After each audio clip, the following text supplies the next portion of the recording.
What happens when the truth everyone believes is just a story someone wrote? In the small coastal town of Rock Harbor, rumors can ripple faster than the tide, and a man's reputation can sink before the sun even rises. Daniel Whitaker, once admired, now whispered about. And Grace Ellison, a journalist with a keen eye for patterns and a stubborn heart, find themselves caught in a storm of suspicion, fear, and unanswered questions. A spilled secret here, a hidden photo there, and suddenly the lines between hero and villain blur. Can one person truly be understood if the world only sees fragments of their past? Who decides what is a crime of character, and who is innocent by intent? Grace is determined to find answers. But what she uncovers challenges not only Daniel's story, but her own assumptions, her own judgments. From secret acts of kindness washed away by scandal to quiet redemption witnessed in the harsh light of dawn, this story asks, how do we rebuild trust when every memory can be weaponized?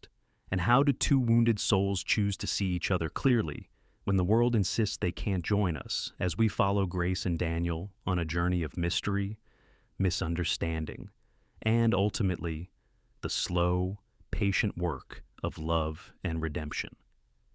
Don't forget to like, share, and subscribe to start this story. Boston plunged into sudden darkness. A millionaire boss and his secretary trapped overnight. What really happened inside that tower? The city had been humming like any ordinary autumn evening when it happened. 1 second, the skyline glittered. The next, the lights blinked, stuttered, and went out. From the 32nd floor of Whitaker Maritime's headquarters, the blackout looked like someone had thrown a thick quilt over Boston Harbor. The glow of the waterfront vanished, leaving only the red dots of distant buoys and the faint beam of a lighthouse sweeping the horizon. Grace Ellison sat frozen at her desk, the glow of her laptop snuffed in an instant. The hum of the central air cut out. Silence fell, interrupted only by the low moan of the wind rattling the tall windows. She reached for her phone instinctively, but the building's emergency system flickered on before she could unlock it. Dim red lights lined the hallway like a narrow escape route.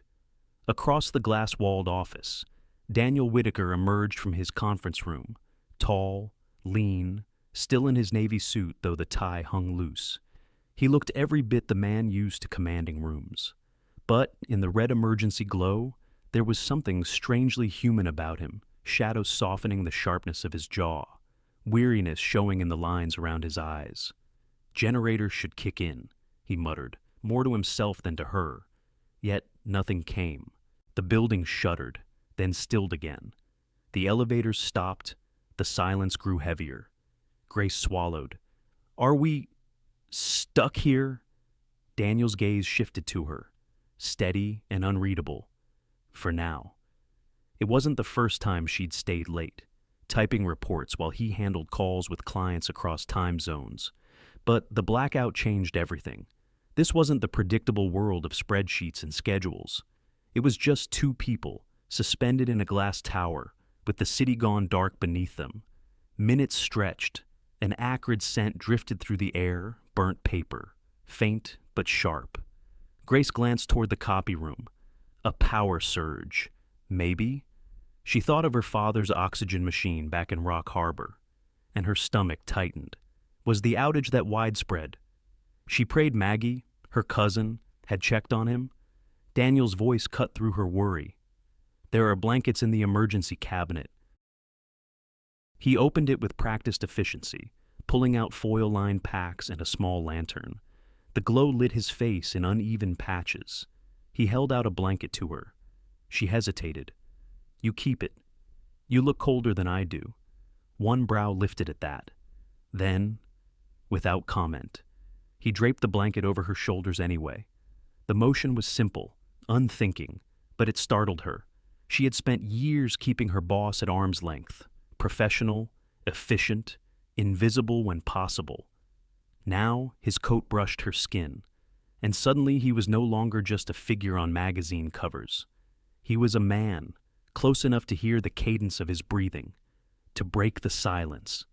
Grace fished 2 paper cups from her drawer. She had a stash of instant coffee packets, the kind her coworkers teased her about. She poured cold water from the dispenser, stirred until it looked drinkable, and handed one cup to Daniel. He accepted it, studying the muddy liquid. "This is what keeps you going. It's cheap," she said, a little defensive. His mouth curved, not quite a smile, but warmer than she expected. "My first job was hauling crates on the docks. We'd drink worse, cold black coffee from a rusted thermos." Something in his tone, quiet, almost nostalgic, made her lean forward.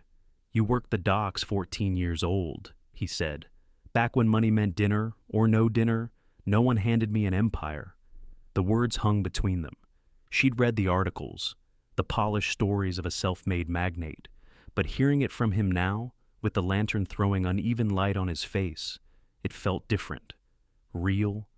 And so, piece by piece, they began to talk, not about shipping contracts or quarterly reports, but about childhood winters, about mothers gone too soon, about the loneliness of working while others lived carefree.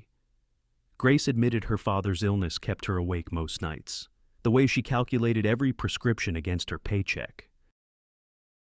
Daniel confessed his fear wasn't failure anymore, but being seen as a fraud in rooms filled with men born rich. The city outside stayed dark. Inside, time slowed. They sipped lukewarm coffee. They listened to the faint hum of the backup batteries struggling to hold on. Once, a crackle sounded from the breaker room, the sharp scent of burned wires reaching them. Grace flinched. Daniel rose, checked the hallway, then returned with a calm nod. Just a surge, nothing to worry about. When she shivered, he shrugged off his suit jacket and placed it across her shoulders. The wool was warm, carrying the faint smell of cedar and coffee. She wanted to protest, but didn't. Instead, she let herself rest against the chair, wrapped in his jacket, listening to the steady sound of his breathing. For the first time in months, she felt oddly safe. Hours bled into dawn. The lantern dimmed. Their conversation dwindled into comfortable silences. Grace watched Daniel's face soften as fatigue settled in, making him look younger, almost boyish. She thought of the man headlines called ruthless, cold, untouchable, and wondered which version was true. The rattle of keys broke the quiet. A guard pushed the stairwell door open, his flashlight beam sweeping the room. "All clear," he said. "Power's still out in half the grid, but you can head down now." Grace rose, stiff from the long night, and handed Daniel his jacket.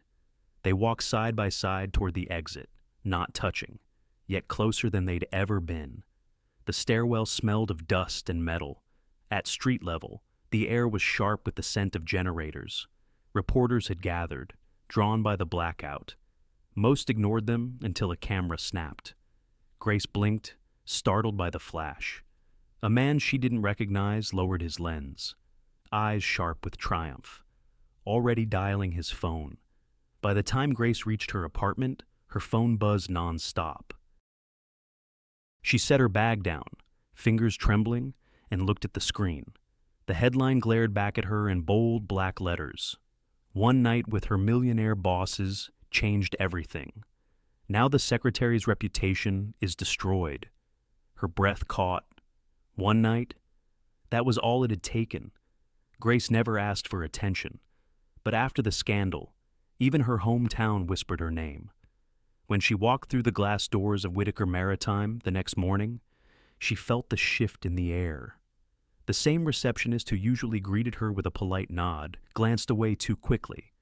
Conversations in the lobby faltered as she passed.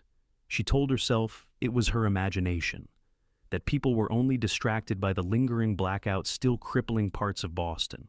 But the way eyes lingered made her skin prickle. At her desk, the familiar rhythm of email alerts filled the silence. She clicked open her inbox and froze. Subject line, professional conduct reminder. The email came from Human Resources, written in stiff corporate language.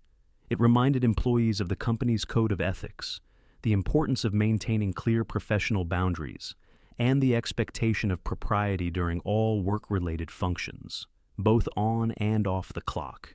Grace read it twice, The words weren't directed at her by name, but the timing was unmistakable. Her cheeks burned. She imagined Allison Park, the HR director, sitting in her glass office drafting the memo while thinking only of Grace. Grace clicked her phone awake, needing an anchor. She dialed home. "Morning." "Dad," she said when Hank picked up. His voice was thinner than she wanted it to be. Parkinson's had been stealing his strength for years. "How are you feeling today?" "Better," he lied, as always. "Maggie stopped by with groceries. You don't need to worry." Grace pressed her forehead to her hand. "I do worry. I'm the one supposed to take care of you." "You're doing it," he said gently. "You're working, sending money. That's more than enough." But it didn't feel enough. Boston skyscrapers rose around her, cold and demanding. Meanwhile, Rock Harbor was 3 hours away by bus. Her father sitting alone at the kitchen table with pill bottles lined up like sentinels. She pictured the white box of his medication, the labels she knew by heart, the sound of his shaking hands trying to twist them open. Her eyes drifted to the corner of her desk, where she kept a postcard of Rock Harbor's lighthouse. It had been sent years ago, back when she was in college, her father's messy handwriting telling her to keep looking at the light. The edges were bent now, but she still kept it close. She slid the card back into the drawer as Daniel's office door opened. He walked out briskly, scanning his schedule on his phone. When his eyes met hers, he slowed. Something softened in his expression. Though he didn't say anything at first, he just stood there a moment longer than necessary, as if choosing words carefully. "Ellison," he finally said, his voice quieter than usual. "I moved the board prep meeting to Monday. That should give you Friday afternoon free." Grace blinked, surprised. "I didn't ask for that." "No," he admitted, "but I thought you might need it. To get home." Heat pricked her eyes, and she lowered them quickly to her keyboard. She hated how transparent her life must seem to him, every paycheck stretched, every bus ticket counted, every call home squeezed between deadlines. "Still?" She nodded. "Thank you." He studied her for another second, then returned to his office without explanation. The rest of the day blurred. She answered calls, updated spreadsheets, forced herself to act normal while the undercurrent of whispers buzzed around her. At one point, she heard 2 analysts laugh in the break room. She caught fragments one night. Promotion, lucky, and her stomach twisted. By late afternoon, she was drained. She opened Slack to check a project update and stopped cold. A meme filled the channel. It was a photo of a secretary doll leaning against a toy skyscraper. The caption read, "Career strategy spend one night in the tower." The message had already racked up laughing emojis. No one said her name, but they didn't need to. Everyone knew. Grace sat frozen, her fingers hovering above the keyboard. She wanted to type something sharp, to call them out. But she knew it would only make her look defensive, so she closed her laptop slowly, breathing through the shame that pressed hot against her chest. She would not cry at her desk, not here, where every glance felt like a verdict. Instead, she slipped the small bottle of her father's pills from her purse. She checked the refill date scrawled on the label, calculating in her head whether her next paycheck would cover it. Her Metro card lay beside it, nearly empty of rides. These were the real weights she carried, not rumors, not jokes, but survival. When the workday finally ended, Grace gathered her bag. She walked toward the elevator, her heels clicking against polished marble, each step echoing in the too-quiet lobby. The doors slid open with a soft chime, and there, standing inside the cab, was a woman Grace had only seen in magazines. Perfect blonde hair, tailored black suit, diamond earrings catching the light. Her presence radiated practiced elegance. Victoria Lang, the woman who had once been close to Daniel Whitaker. Victoria's eyes flicked over Grace, assessing in a heartbeat. A faint smile curved her lips, cool and knowing, as if she'd been expecting this moment. Grace hesitated, her pulse quickening. She didn't step forward, not yet. The air between them thickened, full of unspoken questions, before the elevator doors began to close again. A quiet breakfast turned into a rumor louder than any boardroom announcement. The diner in South Boston smelled of butter, bacon, and freshly ground beans. Its cracked leather booths had absorbed decades of conversations.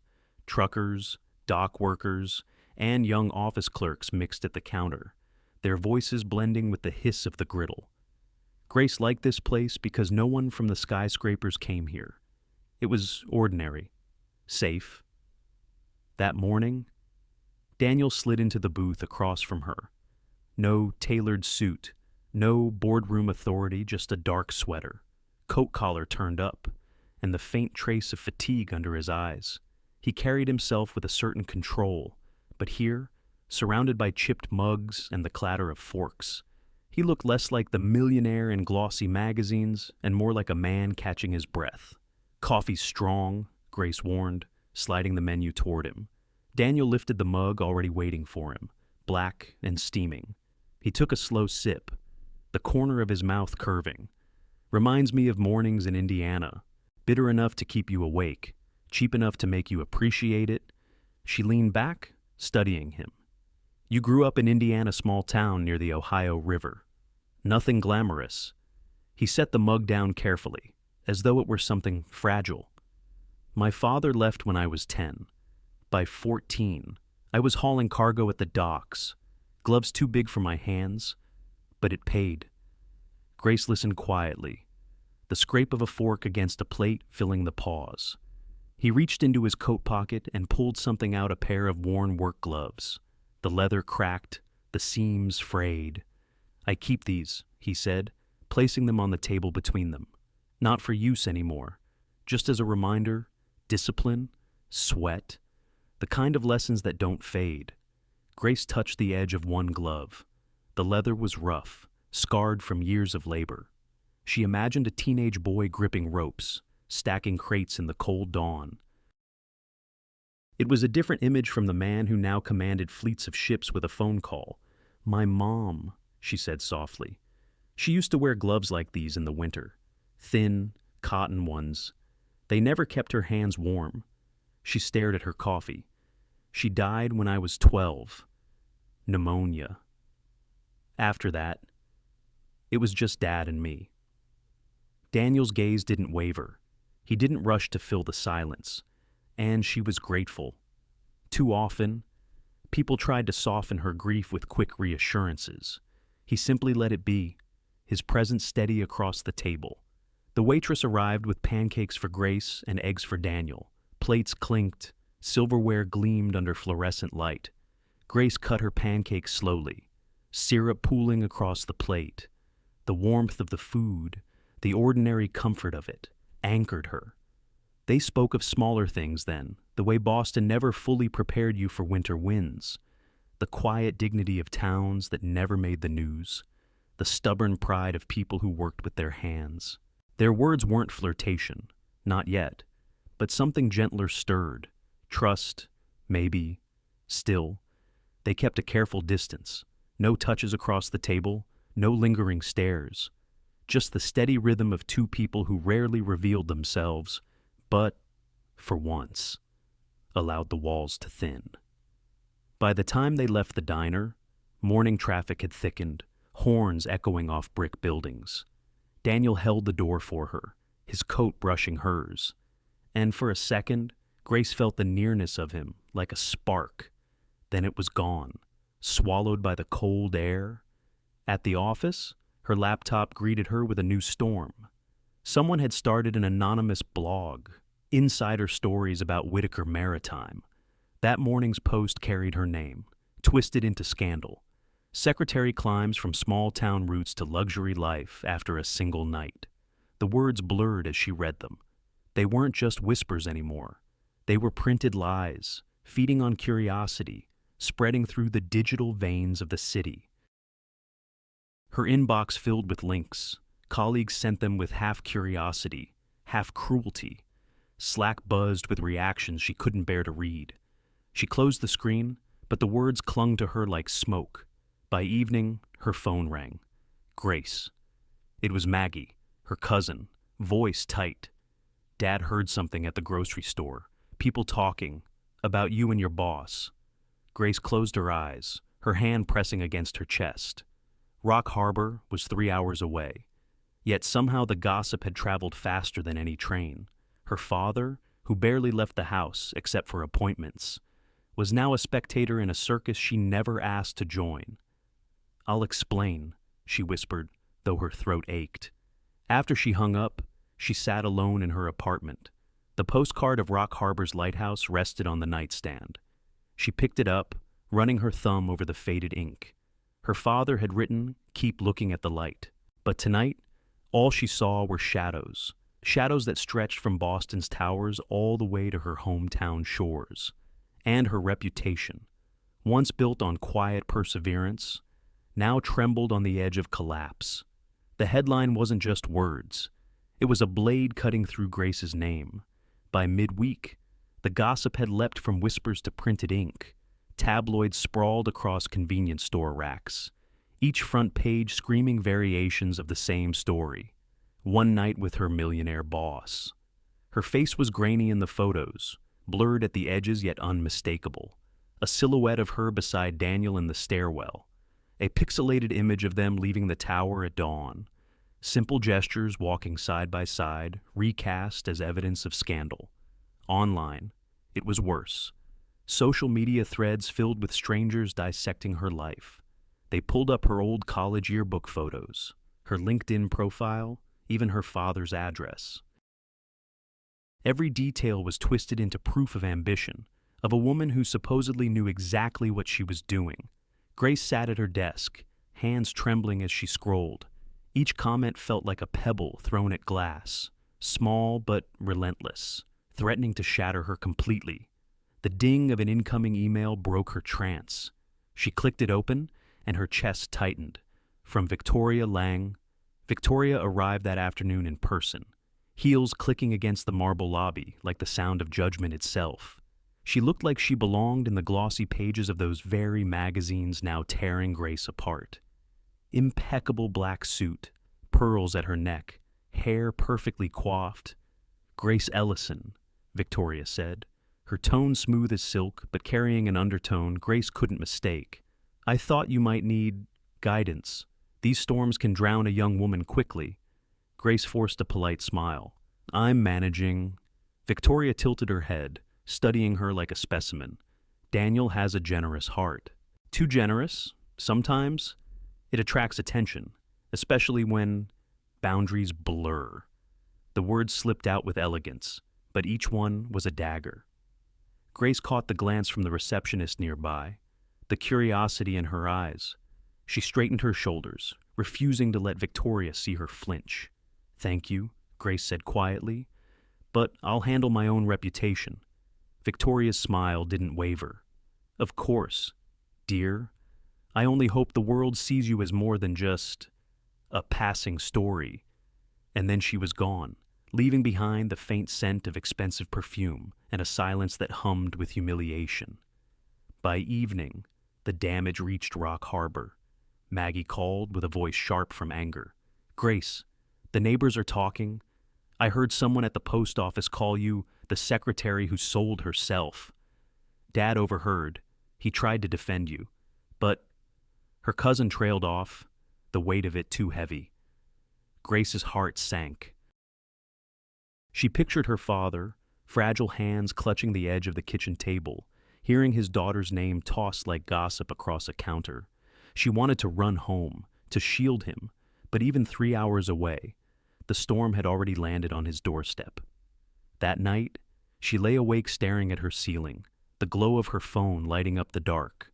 Notifications poured in articles, mentions, cruel jokes. Her name no longer belonged to her.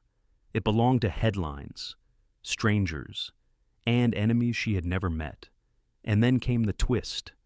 A message from her bank. Statement available. She opened it, expecting the usual numbers she balanced carefully each month. Rent, utilities, prescriptions for Hank. But her breath caught. There it was. Under recent transactions, her father's hospital bills. Thousands of dollars, paid in full. The payer listed as private contribution. Her phone slipped in her hand. The hospital had told her she was behind. She had stretched every paycheck, choosing what to delay, what to risk. She had been preparing for calls from collectors. Now, the debt was gone. Her pulse hammered. Who had paid it? She knew the answer even before the thought fully formed. Daniel. Her fingers hovered over her phone, torn between dialing him and hurling the device across the room. Was it kindness or confirmation of everything people were saying, that she was another woman lifted by his money, secured by his influence, bought and placed like a piece of furniture? Her hand shook as she closed the notification. The tabloid headline still glared from her laptop screen. One night changed everything. She whispered into the empty room, "Maybe they're right." The words dissolved in the dark, unanswered. Sometimes help feels less like kindness and more like a chain. Grace sat at her small kitchen table, her laptop open to the hospital's billing portal. The numbers glared back at her zeros where there had once been balances. Paid. All of it. She clicked through the records, fingers tight against the trackpad. At the bottom, a note contribution from the Whitaker Community Fund. Her breath caught. She recognized the name. It was a corporate fund, established by Daniel for employee wellness and emergency assistance. Her chair scraped against the floor as she pushed back. Community Fund. The words sounded generous on paper, but to her, it felt personal. Too personal. She printed the receipt anyway, folding the paper into her purse. Proof. She needed to hear the truth from him directly. The next morning, she walked into his office without knocking. Daniel looked up from a stack of reports, startled by the sharpness in her eyes. "You paid my father's bills," she said. No greeting, no soft edges. He leaned back, studying her. "I authorized the fund." "Yes." "You should have asked me." His jaw tightened. "Grace, those bills were drowning you. I wasn't going to stand by and watch while I what?" Her voice cracked. Struggled. "Sacrificed. Worked myself to the bone so he could keep breathing. That's my life, not your project." Daniel stood, his height filling the space. His tone sharpened, not out of anger, but out of that instinctive control he wore like armor. It wasn't charity, it was protection. The world is tearing at you right now. I wanted to ease one burden, but to Grace, the words landed wrong. Protection sounded like ownership. Ease sounded like pity. She turned away, blinking hard. "You don't get to decide what I can carry." Silence stretched between them. The hum of the HVAC filled the gap, steady and impersonal. Finally, Daniel exhaled. "Then I'll stop." Grace didn't answer. She left his office, the folded paper heavy in her purse. By afternoon, another blow came. HR called her into a meeting. The blinds were half drawn, muting the sunlight. Allison Park sat across the table, expression smooth. "We think it's best," Allison said carefully. "If you and Mr. Whitaker limit direct contact for the time being, just until the situation calms." Grace stared at her. "Limit contact. I'm his assistant. There are optics to consider." Allison's smile was professional, but her eyes darted away. "We can reassign some of your duties. Temporarily." Grace nodded slowly, though her throat burned. Reassigned. A polite word for sidelined. She wasn't just losing her dignity. She was losing her place. As if that weren't enough. Victoria appeared again, gliding through the office like she owned the marble beneath her heels. She stopped by Grace's desk, voice carrying just enough to be overheard. "I admire your strength, Grace," she said sweetly. Not many women could stand this kind of scrutiny. Grace met her gaze, steady. Not many women would try to cause it. Victoria's lips curved, amused. "Oh, I don't need to try. The story writes itself." The moment she walked away, laughter rippled faintly from the nearby cubicles. Grace lowered her eyes to her desk, cheeks burning. That night, Grace packed her things. Her motions were slow, deliberate. She removed the framed photo of her father, slipping it into her bag. She gathered the lighthouse postcard, the bus pass, the extra sweater she kept draped on her chair. Each object felt like a piece of herself she was reclaiming from a place that no longer wanted her. The resignation letter sat printed on her desk. Plain. One page. No emotion. She signed it with a steady hand, though her chest ached. When she slid her access card onto the table, the small plastic rectangle made a sharp sound against the wood. Final. She didn't tell Daniel in person. She couldn't. Instead, she booked the last bus north, a night ride, headlights slicing through dark roads, carrying her back to Maine. Back to the one place where whispers might soften into silence, where her father's frail hands mattered more than strangers' opinions. As she walked out of the tower, the city lights flickered against the glass, reflected 1,000 times. She didn't look back.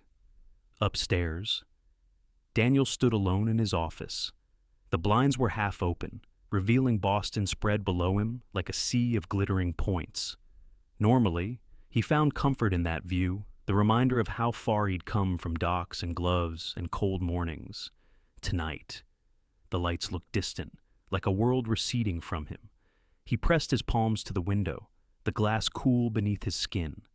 Grace's empty desk sat only yards away, yet it felt unreachable. In the silence, he whispered her name once, low enough that no one else would ever hear. The salt air of Maine whispers sharper than Boston headlines. Grace stepped off the night bus with a single duffel bag slung over her shoulder. Rock Harbor Station was no more than a wooden shelter with peeling paint and a bench weathered by storms. The wind off the Atlantic cut through her coat, salty and raw. It smelled of home, yet also of memory, some she wanted, some she didn't. Her father's house sat 3 blocks inland. The clapboard siding needed paint. The porch sagged where winter ice had bitten deep. But when Hank opened the door, his face lined with both illness and relief.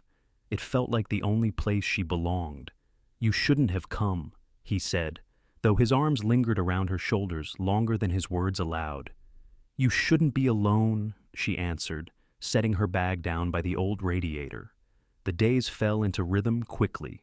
Morning, she helped him dress, lined up his pills, brewed coffee in the chipped percolator. Afternoon, she walked to the diner by the harbor, the one with seagulls circling overhead and nets piled behind the kitchen. The owner, Mrs. Keating, gave her a job without fuss. "You're back.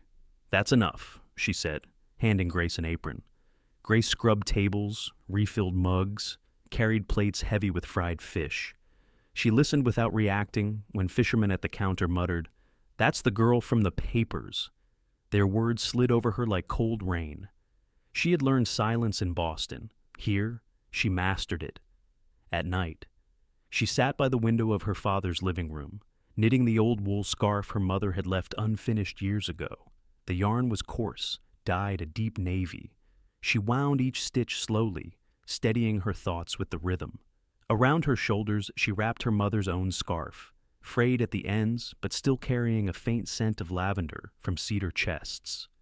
The radio on the kitchen shelf played constantly. Hank liked the weather reports, the shipping bulletins. Its voice was grainy, sometimes drowned by static, but it connected them to the wider world. One evening, while she wiped the diner counter, the radio crackled with urgency. Breaking news. The oil tanker, Aurora, operated by Whitaker Maritime Logistics, has reported a spill off the coast of southern Maine. Local authorities are assessing the damage. Grace froze, the rag clutched in her hand. Aurora. She knew the name. She had typed it countless times in Daniel's schedules, arranged calls with its captains, tracked its movements across ports. Now it was here bleeding oil into waters not far from Rock Harbor. The room seemed to still. Fishermen lowered their forks. Someone muttered a curse. Mrs. Keating turned up the volume. The voice continued.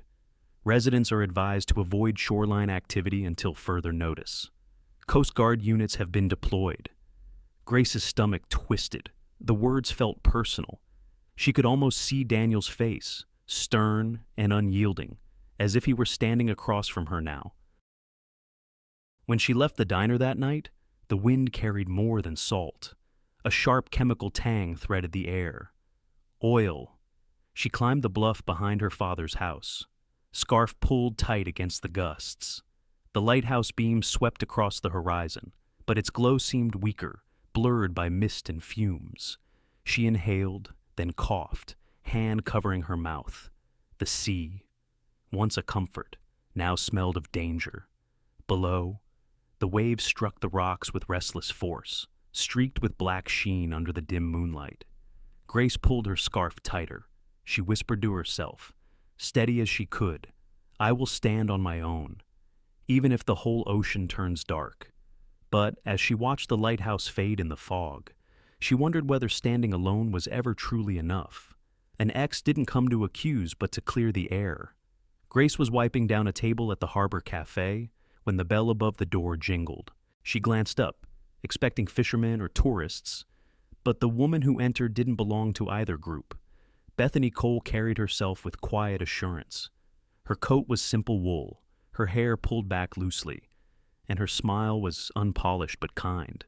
She looked like someone who had lived enough years to value sincerity over show. "Grace Ellison," Bethany asked, approaching gently. Grace hesitated. "Yes." "Do I know you?" "Not yet. But you know Daniel? And years ago, so did I." Grace's breath caught. Her mind braced for another accusation. Another story twisted into confirmation of everything people said about him. But Bethany's eyes held no malice. "Can we sit?" she asked. They chose a corner table. The cafe smelled of salt carried in on coats, of cinnamon rolls just pulled from the oven. A radio hummed low behind the counter. Bethany wrapped her hands around her cup, as though steadying herself. "I read what's been said about you. About him, I couldn't stay quiet." Grace studied her carefully. She seemed older than the glossy women in magazines who had once been photographed at Daniel's side. Her beauty was real, softened by laugh lines and a steady gaze. "What do you want me to know?" Grace asked. Bethany sipped her coffee before answering. "That he isn't what they're painting. When we were together, he never treated me as some project. He listened. He respected my work. When it ended, it wasn't because he grew bored. It was because our paths diverged. And he made sure I landed on my feet." Grace's chest tightened. She thought of her own resignation letter, the silence of leaving without explanation. But they say he has a pattern. Always women from hard places, always lifting them up, then moving on. Bethany shook her head. "Patterns are easy to invent when you want to discredit someone. Daniel helped me through a rough patch, yes. But it wasn't calculated. It was human. And I left with dignity, not shame. Victoria wants you to believe otherwise, because the truth doesn't serve her." Grace frowned. Victoria Bethany reached into her bag and slid a folder across the table. Inside were printouts of emails, dates, threads. Lauren Pierce's name appeared more than once. "Lauren was a friend of mine," Bethany said. "She works in communications." She confirmed that Victoria manipulated stories, fed journalists half-truths. Lauren warned her to stop. "These emails prove it." Grace traced the lines with her eyes, absorbing the details. Words like spin and leverage jumped out. Victoria's name appeared in contexts that stung scheming, coordinating with sources, framing Daniel as predatory. Her stomach twisted. She had doubted her instincts so many times. Now, someone else's truth was unfolding in front of her. "Why tell me this?" Grace asked softly. "Because I know what it feels like to carry lies that aren't yours," Bethany said. "And because Daniel deserves better than to be defined by them, so do you."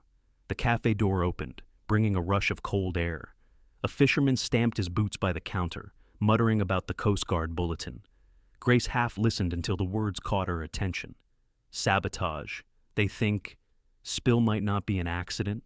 She turned back sharply. "What did you say?" The man shrugged.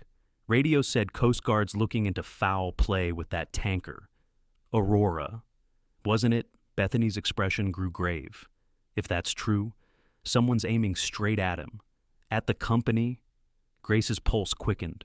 She thought of the slick oil already reaching Rock Harbor's waves, the smell that clung to her scarf.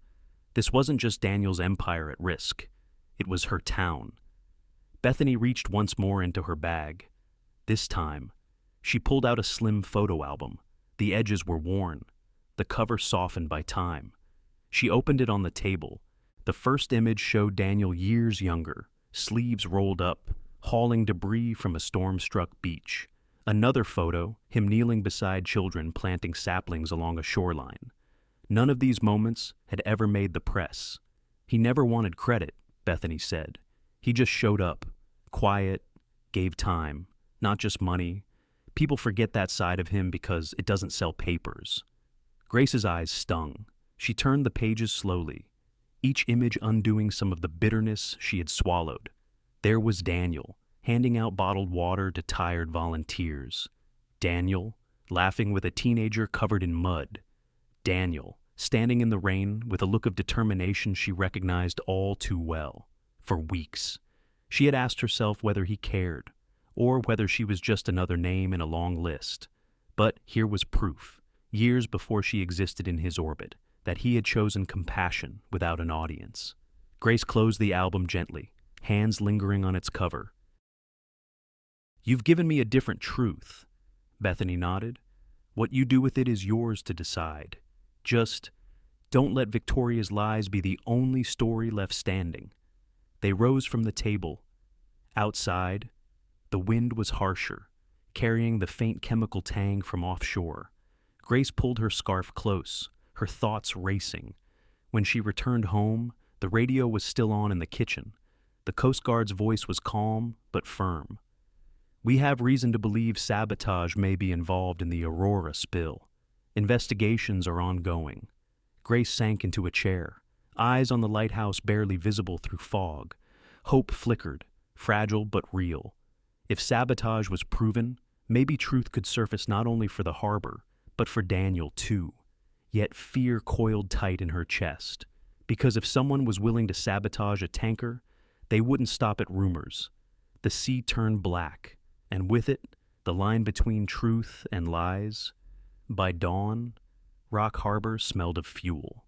The sharp chemical scent rode the wind, stronger than salt, seeping into coats, hair, and skin.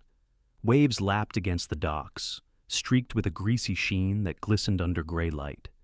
Grace stood on the pier, scarf wrapped tight.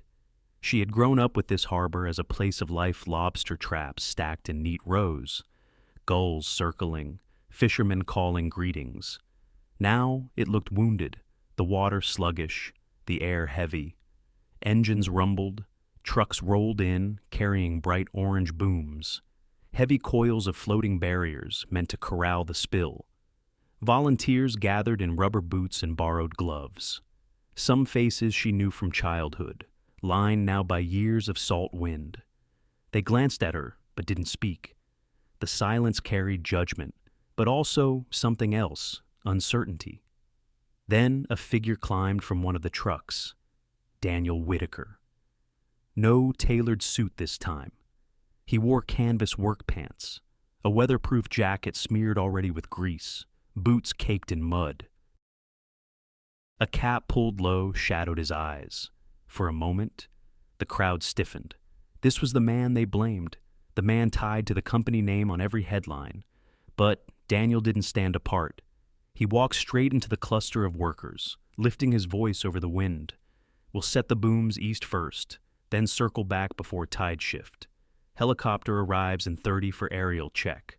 Wildlife teams coming from Portland. I'll cover their costs." The words came fast, clipped, but certain. Orders from someone who knew more than boardrooms. The crew hesitated, then moved, falling into rhythm with him. Grace found herself pulled into the motion. Someone handed her gloves. She waded knee-deep into the water, holding one end of the boom. Daniel was on the other end, rope in hand, bracing against the push of the tide. The sea was bitter cold. Oil clung to the surface, slicking their boots. Daniel tugged hard, securing the line around a piling. His hand slipped, catching on the rough wood. She saw the tear in his glove, the cut opening across his palm. Blood streaked the oil, dark against dark. "Daniel!" she shouted. He shook his head, tying the knot tighter, ignoring the sting. Only when the boom was steady did he step back, flexing his injured hand. Hours blurred. Helicopters thundered overhead, their rotors chopping the mist. Crews dragged in coated nets, rescuing birds blackened by crude. Grace cradled a young gull, its wings heavy, feathers stuck together like tar. Daniel knelt beside her, holding a bucket of detergent solution. Together, they rinsed the bird, pouring water slowly until the sheen began to lift. The gull trembled in her hands. She whispered, "Easy now, easy." Daniel's voice was low, steady. "Keep its head clear, let it breathe." Their hands worked side by side, awkward gloves brushing. For a moment, the noise around them dimmed. It was just two people trying to give a fragile creature another chance. But Rock Harbor wasn't ready to forgive. Murmurs still rose from the crowd. "Photo op," someone muttered. "Too late now." Others folded their arms, watching with suspicion. Then it happened. A shout tore through the wind. A boy, maybe 8, had slipped on the slick planks of the outer pier. His small body slid between gaps in the railing, arms flailing. Water swallowed him with a splash. The crowd gasped. For a split second, no one moved. The tide was strong, dragging him toward the oil-slicked rocks. Daniel dropped the bucket. Without a word, he vaulted over the side. The water closed over his head. Then he surfaced, cutting through the waves. His injured hand clenched around the boy's jacket. The current fought, dragging them sideways. But Daniel kicked hard, pushing them toward the ladder. Grace ran along the dock, knees shaking. Volunteers grabbed ropes, shouting directions. Daniel heaved, lifting the boy against the ladder, shoving him upward until hands pulled the child safe. Only then did he climb out himself, soaked, gasping. Oil streaked across his jacket. Silence fell, broken only by the boy's sobs as his mother clutched him. Daniel stood dripping on the dock, chest heaving. His cut hand bled freely now, red dripping onto the boards. He didn't notice. He only looked at the boy once more, nodded, then turned back to the crew. Get more rope. Tide's shifting again. Someone had filmed it. Phones were raised, cameras capturing the moment. Grace knew what that meant by nightfall. The video would circle online, but for once, the truth wouldn't be twisted. The whispers changed tone. Not all, not yet, but some. He jumped in without thinking, cut his hand, still worked. Maybe he's not what we thought. Grace pulled her scarf close, the wind carrying both salt and oil. She looked at Daniel, standing firm against the gray horizon, and felt something shift inside her. For weeks, she had doubted his heart. Now she had seen it unvarnished, raw, and unguarded.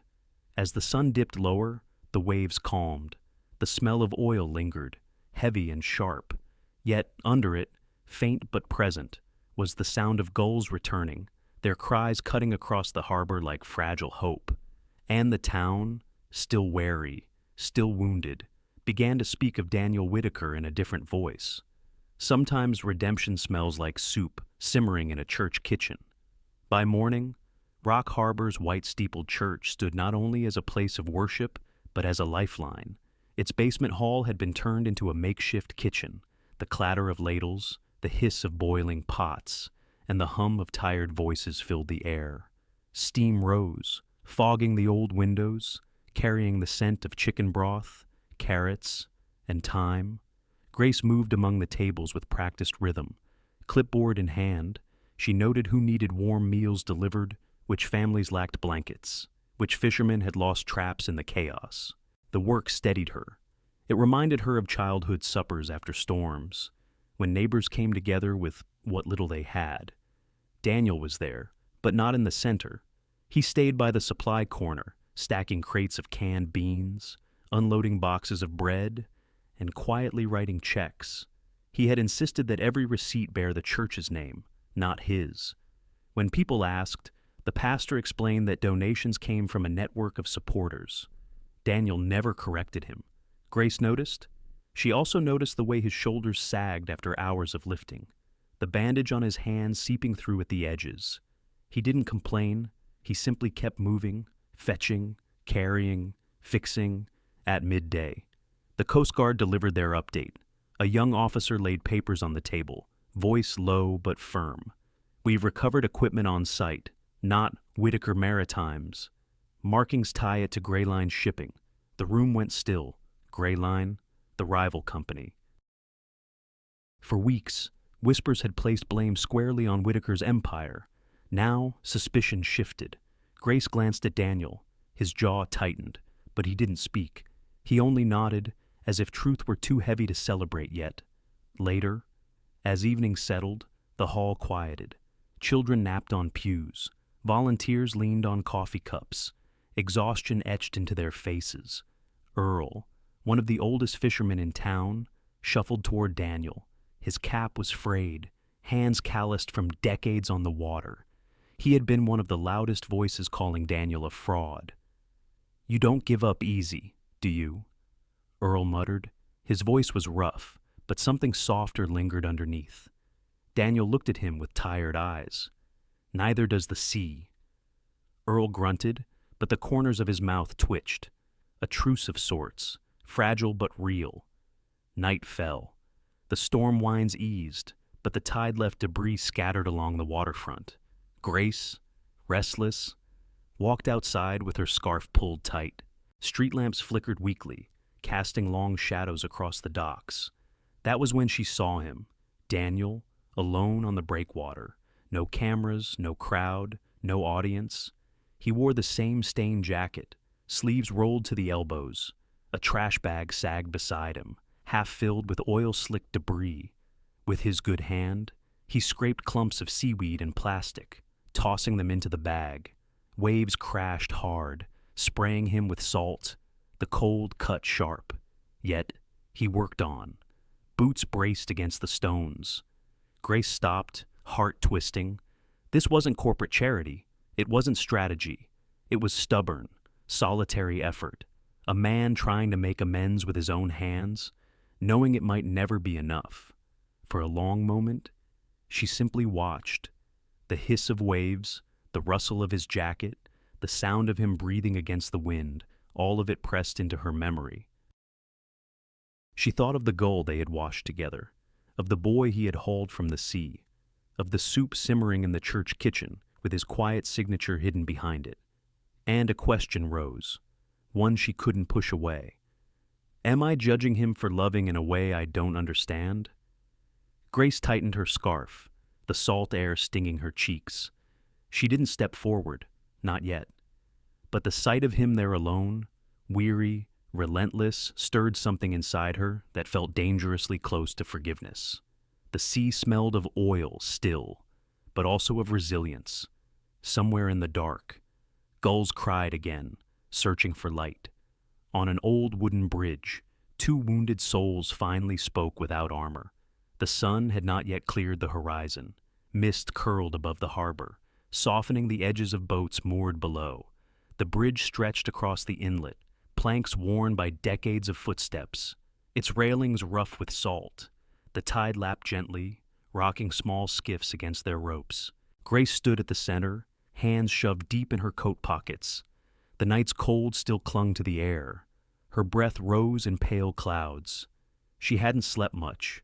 Thoughts had churned too loudly about her father, her town, her pride, and the man she couldn't quite forgive, but couldn't walk away from.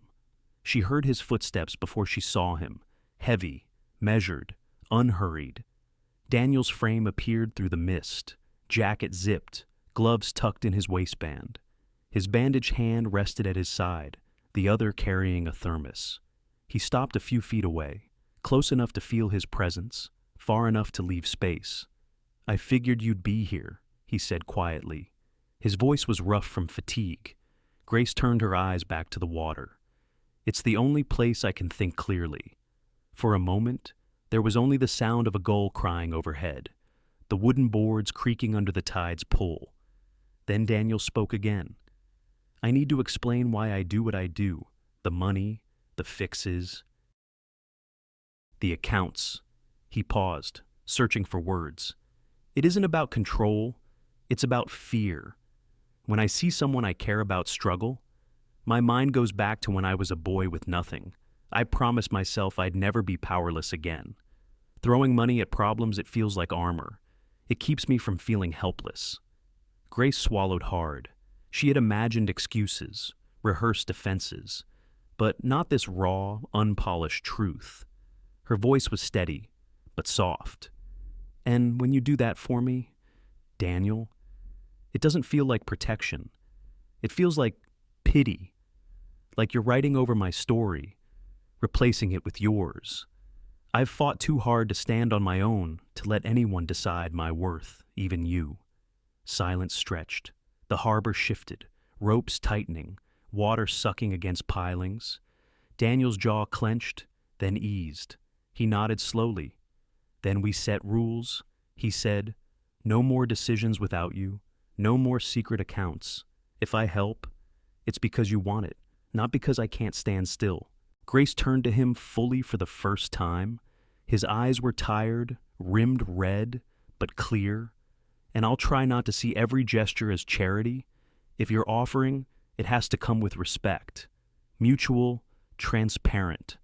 A breeze swept across the bridge, tugging her scarf, stirring his hair. They stood there, two people shaped by storms, trying to rebuild something fragile but real.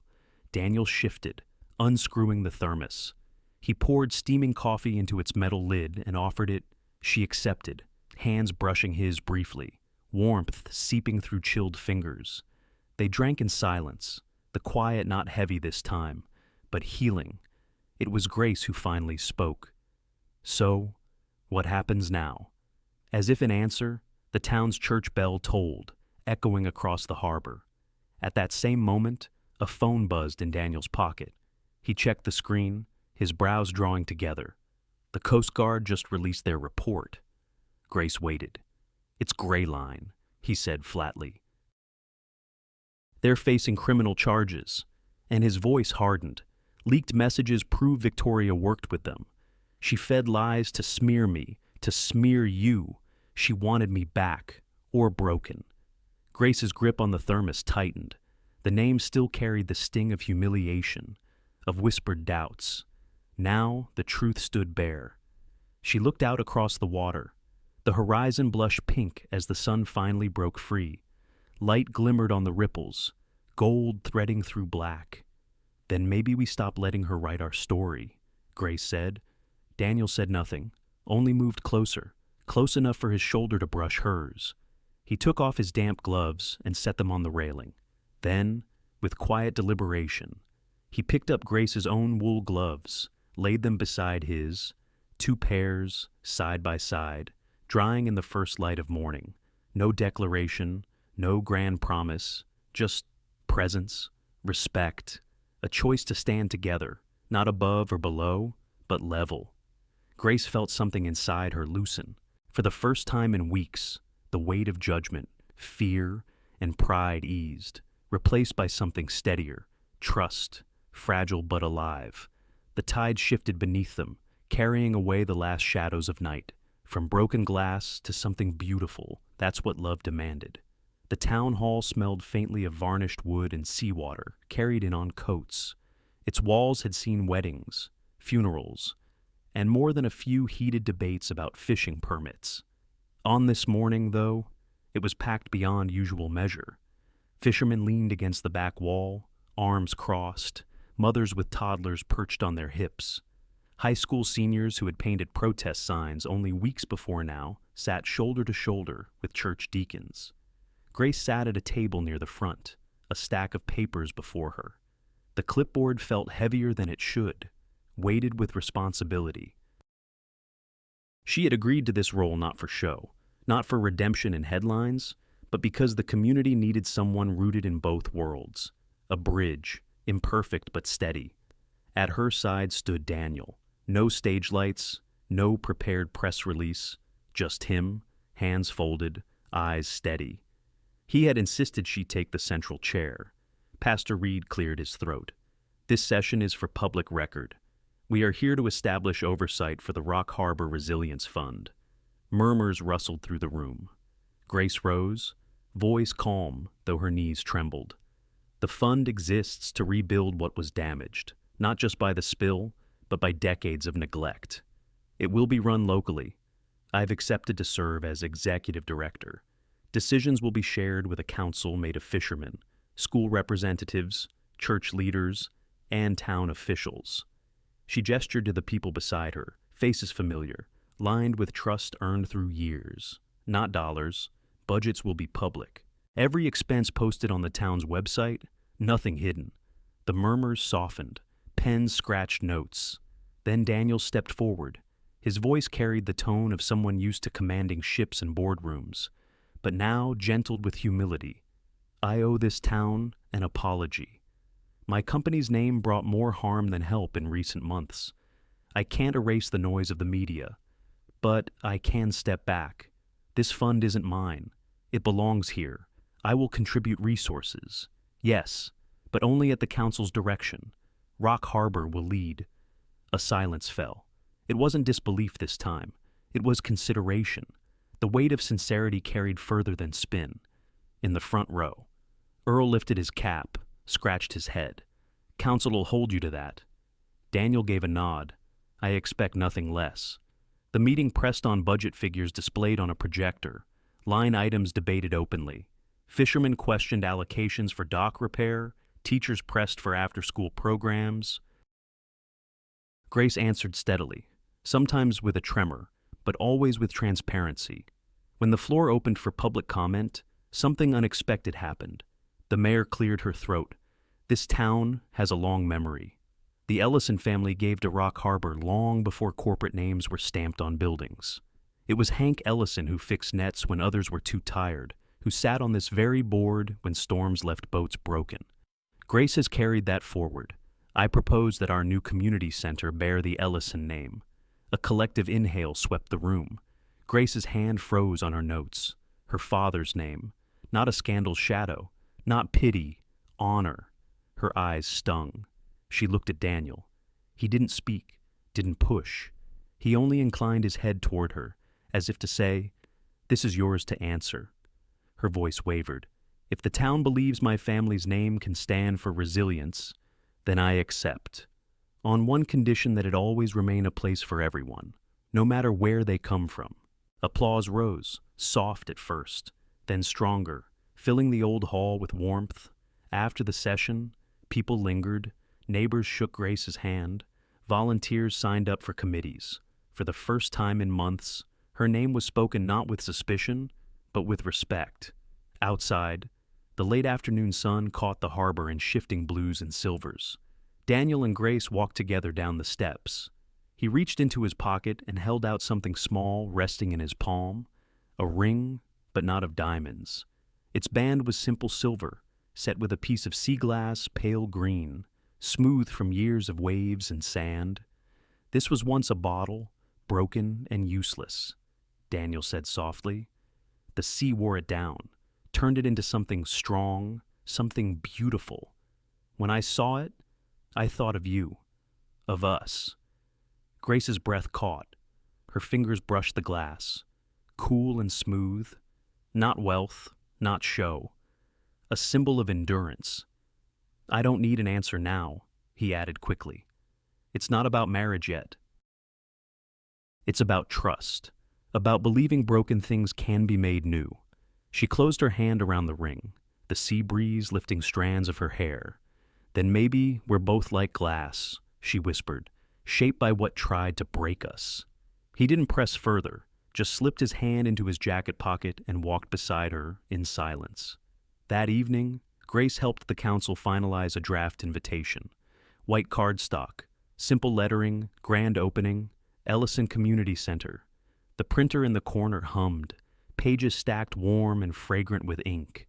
Through the open window, a breeze swept in from the bay, carrying salt and the faint cry of gulls. The future still uncertain, but no longer alone. Home wasn't the penthouse or the harbor it was in each other. The morning was cool, with a slight mist curling over the water. Ellison Community Dock and Center gleamed under the rising sun. Fresh paint reflected the pale gold light. Wooden planks, sanded smooth, smelled faintly of sea and varnish. Grace walked slowly across them, heels clicking softly. Every step felt like a small confirmation this place, built from broken trust and renewed effort, finally belonged to the town. Volunteers hustled, moving tables and folding chairs. Banners were being hung with careful knots. The smell of coffee from a small cafe stand mingled with salt air. Children darted between tables, chasing a stray seagull that had landed near the center. Grace smiled at their laughter, a sound untainted by rumor or fear. She adjusted the papers in her hands. These were notes for her speech.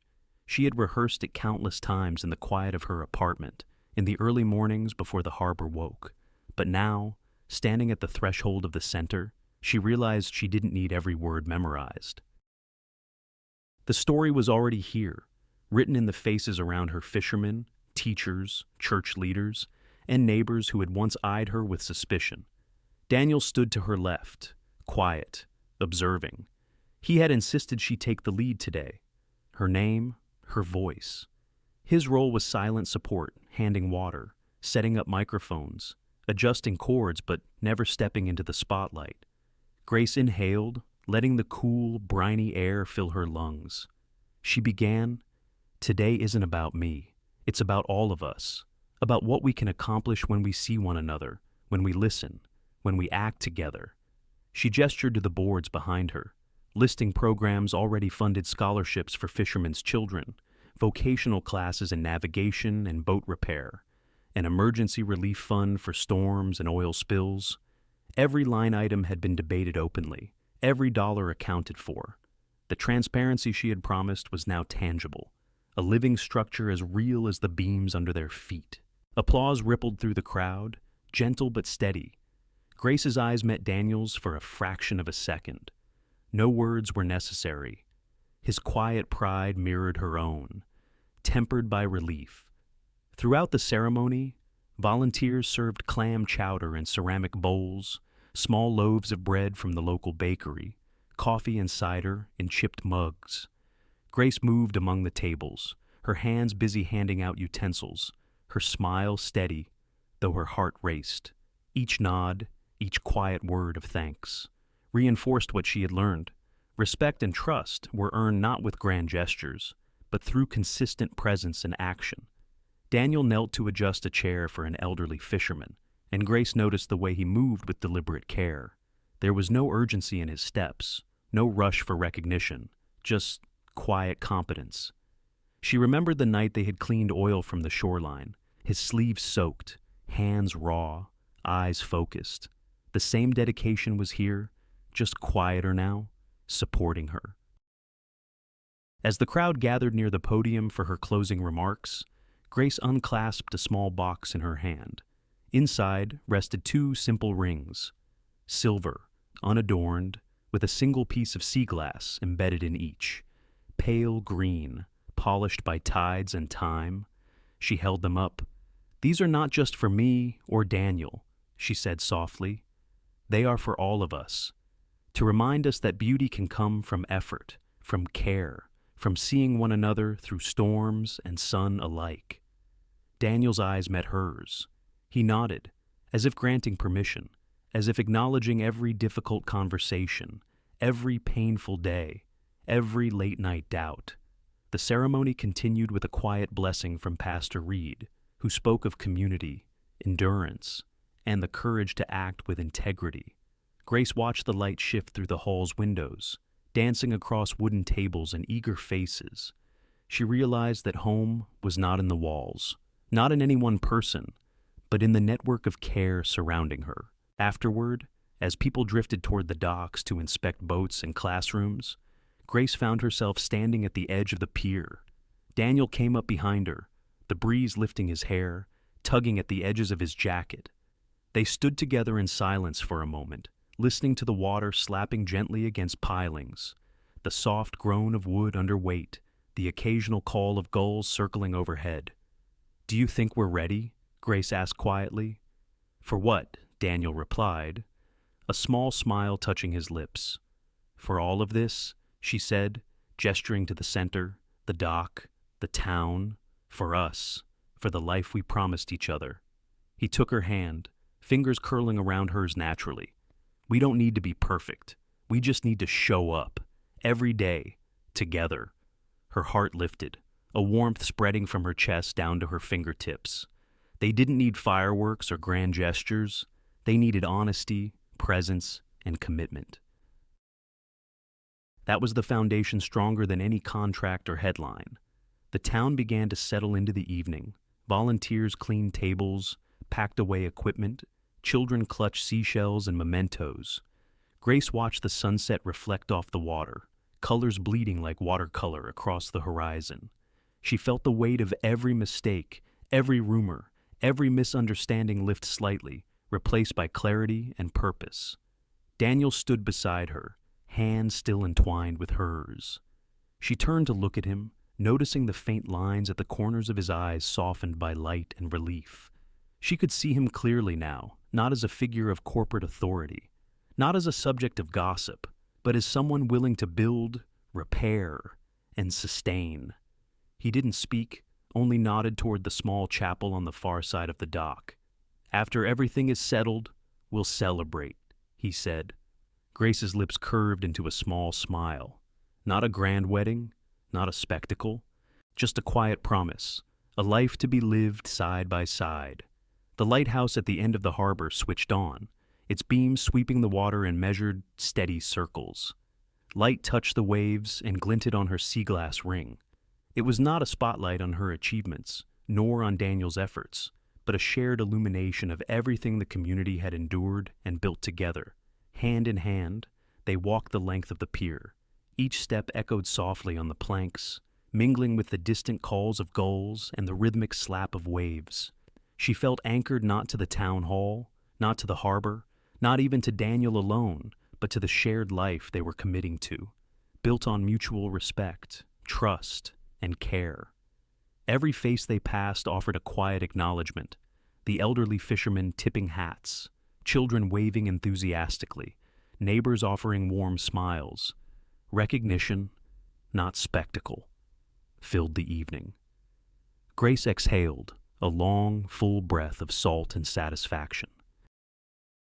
Here, finally, was a home shaped by understanding, by patience, by love, defined not by rescue, but by accompaniment, not by grand gestures, but by showing up, listening, and acting with integrity. Daniel's hand squeezed hers gently.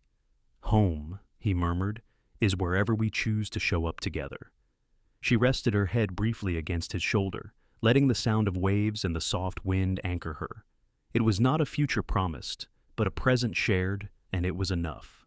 The first lamps in the community center flickered on.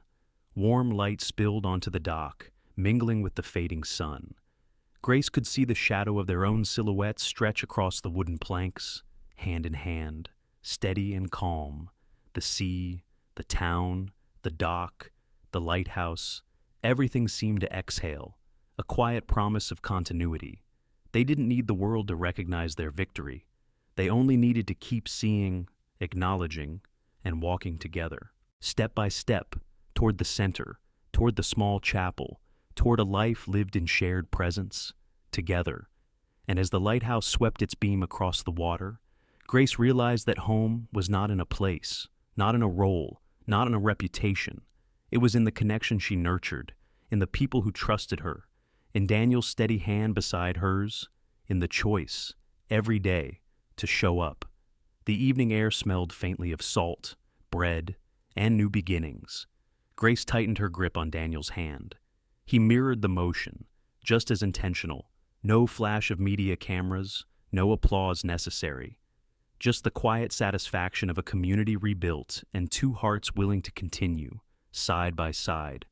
And as the lighthouse blinked, then swept again, the harbor seemed to hold its breath, ready for them, for Rock Harbor, for what would come next. The journey of Grace and Daniel reminds us that truth is rarely simple, and understanding requires patience, empathy, and the courage to look beyond appearances. In life, as in Rock Harbor, rumors and misunderstandings can spread faster than the facts, and even well-intentioned Agnes to act with honesty, even when recognition is absent. This story actions may be misinterpreted. What matters most is the integrity of one's choices, and the will in also teaches the value of boundaries and mutual respect in relationships. True support is not about saving someone, but about walking alongside them, acknowledging their strength, and giving them the space to make their own decisions. Grace's refusal to accept charity or pity highlights the importance of autonomy and self-respect, while Daniel's patient dedication shows that actions often speak louder than words. Finally, the tale of Rock Harbor demonstrates that redemption and healing are collective, not individual. Communities, families, and friends shape the way we recover from hardship, and small acts of kindness, sometimes unnoticed, can rebuild trust and restore dignity. For those of us in the later chapters of life, it is a reminder that resilience, patience, and compassion are not only virtues, they are the foundation of meaningful connection and enduring legacy. Thank you so much for joining us on Grace and Daniel's journey. Your time and attention mean the world.